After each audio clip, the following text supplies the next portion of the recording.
বাংলাদেশি জাতীয়তাবাদের যে অসমাপ্ত কর্মকাণ্ড জিয়াউর রহমান সাহেব রেখে গিয়েছিলেন, সেই অসমাপ্ত কর্মকাণ্ডগুলোকে সমাপ্ত করতে গিয়ে ওই প্রতিহিংসার শিকার হয়েছেন দেশনেত্রী বেগম খালেদা জিয়া এবং আজ পর্যন্ত হচ্ছেন জনাব তারেক রহমান।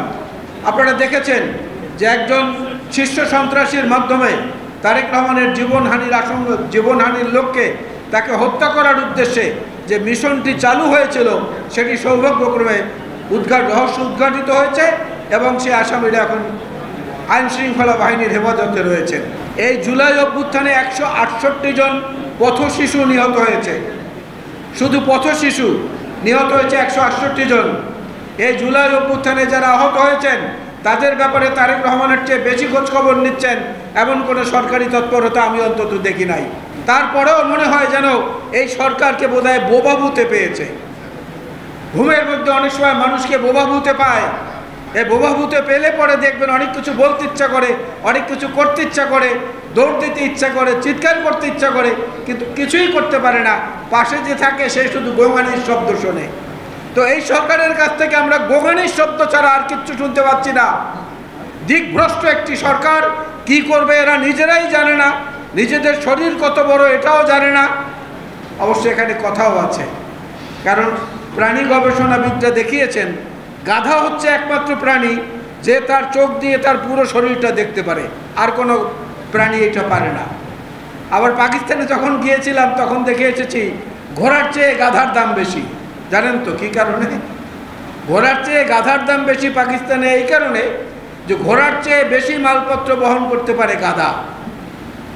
তো ওজনদার জিনিস যেহেতু তাকে দিয়ে বেশি বহন করা যায়, ওই জন্য তার দাম ঘোড়ার চেয়ে বেশি। ঘোড়া তার চেয়ে কম মাল টানতে পারে। এখন কোনটা নিয়ে এই সরকার ব্যস্ত আছেন আমরা বুঝতে পারছি না। আমরা বারবার তাদেরকে যেটা বলছি যে দেশ পরিচালনা করা আর এনজিও পরিচালনা করা এক জিনিস না।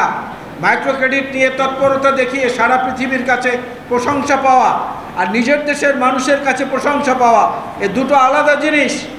এই দুটোকে এক করে ফেললে হবে না।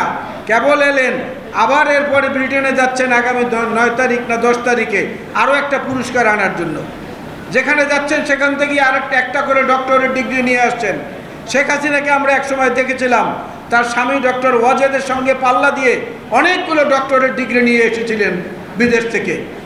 এই ডক্টরেট ধুয়ে কি আমরা পানি খাবো? বাজারে দ্রব্যমূল্য কমাতে পারছেন, মানুষের জীবনের নিরাপত্তা দিতে পারছেন, আইন শৃঙ্খলা পরিস্থিতির উন্নতি করতে পারছেন, মুক্তিযুদ্ধের মূল যে চেতনা ছিল সাম্য, মানবিক মর্যাদা, সামাজিক ন্যায় বিচার, সেইটা প্রতিষ্ঠিত করার জন্য কোনো কর্মসূচি ঘোষণা করেছেন এখন পর্যন্ত?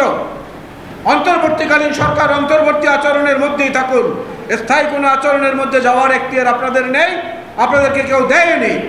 সুতরাং এইটা মনে রেখে আগামী বাংলাদেশের মানুষের যে প্রত্যাশা, ৭১-এর মূল যে চেতনা, সেইখান থেকে আজ পর্যন্ত যত আন্দোলন সংগ্রাম, যত রক্তপাত হয়েছে এর প্রতি সম্মান জানাতে শেখেন।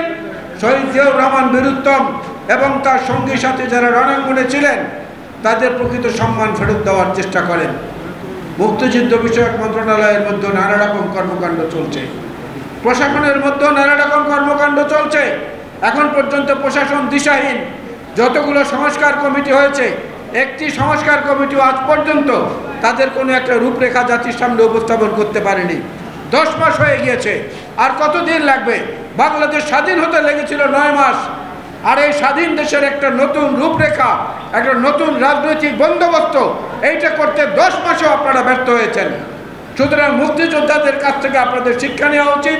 যারা রণাঙ্গনে ছিলেন, যারা আদর্শের ভিত্তিতে লড়াই করেছেন, তাদের জীবনী এবং তাদের ত্যাগ থেকে শিক্ষা নিয়ে তারপরে দেশ পরিচালনা করতে তাদের সহযোগিতা নেন, তাহলে হয়তো দেশে শান্তি আসবে।